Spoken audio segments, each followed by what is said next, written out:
Marilah mendengarkan pembacaan Injil pada hari ini. Tuhan bersamamu dan bersama rohmu. Inilah Injil menurut keterangan Santo Matius. Dimuliakanlah Tuhan. Lalu Yesus pergi dari situ dan menyingkir ke daerah Tirus dan Sidon. Maka datanglah seorang perempuan Kanaan dari daerah itu dan berseru, "Kasihanilah aku ya Tuhan, anak Daud, kerana anakku perempuan kerasukan setan dan sangat menderita." Tetapi Yesus sama sekali tidak menjawabnya.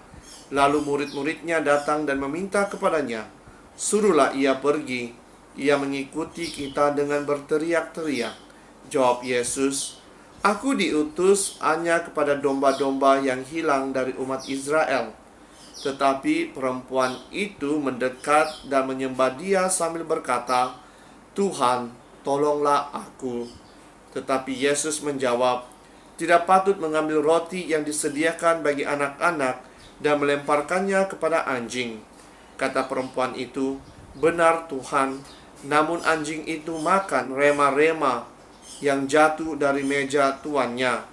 Maka Yesus menjawab dan berkata kepadanya, "Hai ibu, besar imanmu.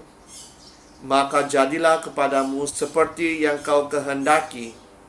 Dan seketika itu juga anaknya sembuh. Demikianlah Injil Tuhan. Terpujilah Kristus. Saudara dan saudari yang seiman dalam Yesus Kristus, di dalam pembacaan Injil pada hari ini, kita diajak untuk merendahkan diri kita.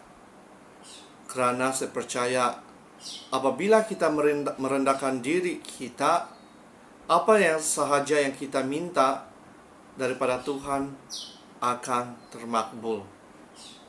Tetapi bukan itu sahaja, kita seharusnya mempunyai iman yang kuat. Iman dan kepercayaan kepada Tuhan yang tidak pernah berbelah bagi. Sama seperti wanita yang terdapat di dalam Injil pada hari ini, apabila dia meminta pertolongan daripada Yesus untuk menyembuhkan anaknya.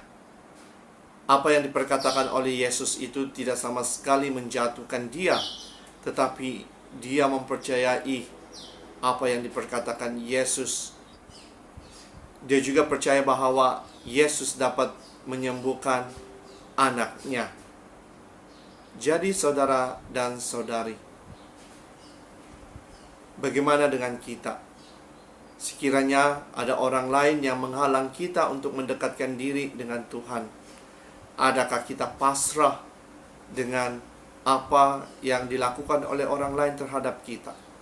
Ataupun kita tetap teguh, kita tetap tabah dengan cobaan dan rintangan yang kita hadapi di dalam kehidupan kita sebagai seorang Kristen Katolik? Jadi, kita harus membuat renungan pribadi. Sejauh manakah iman kita terhadap Tuhan?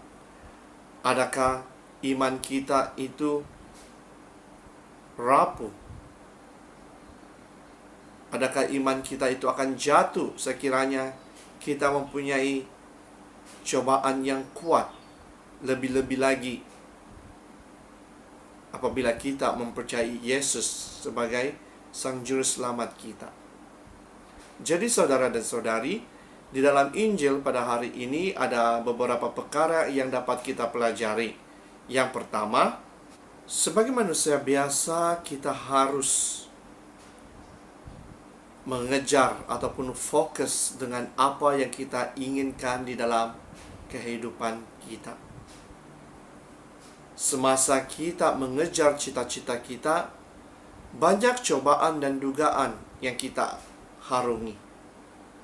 Adakah dugaan dan cobaan itu melumpuhkan kita untuk mengejarkan cita-cita kita?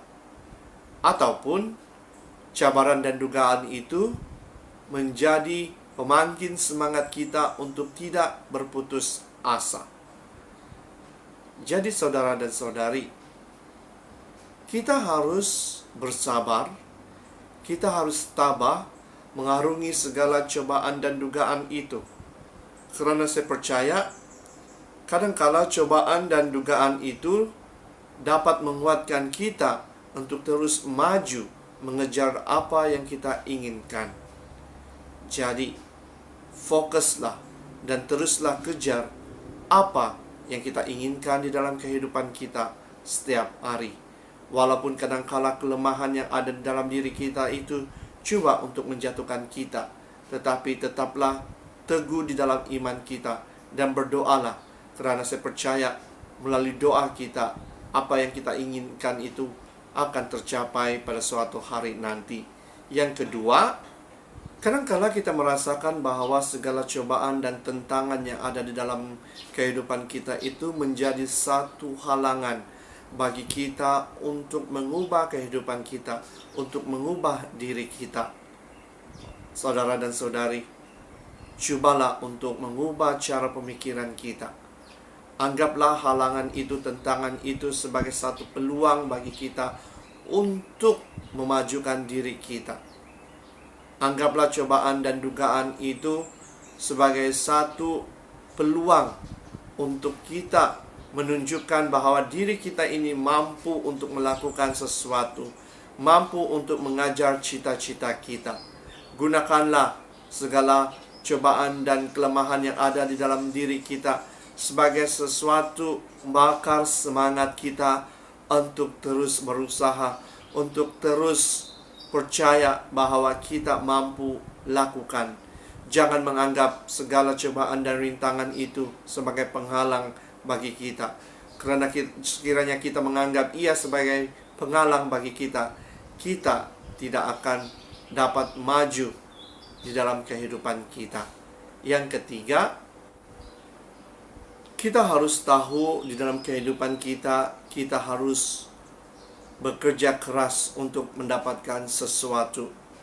Begitu juga dengan iman kita. Kita harus berusaha untuk menyiram bibit-bibit iman dan kepercayaan kita terhadap Tuhan, agar bibit-bibit itu bertumbuh dengan baik. Jangan menganggap bahwa jerih payah kita itu membebankan kita, tetapi anggaplah bahwa itu adalah proses bagi kita untuk maju, proses bagi kita untuk mendekatkan diri dengan Tuhan. Jadi saudara dan saudari, marilah kita terus berusaha untuk mendekatkan diri dengan Tuhan, agar iman kita sentiasa kuat, sentiasa diteguhkan, agar Tuhan akan memberkati kita dan memberi kita ketungguhan dalam iman kita untuk menjadi agen penyelamatannya bagi semua orang. Jadi saudara dan saudari, marilah kita terus berdoa pada hari ini agar Tuhan akan memberkati kita. Dalam nama Bapa, Putra, dan Roh Kudus.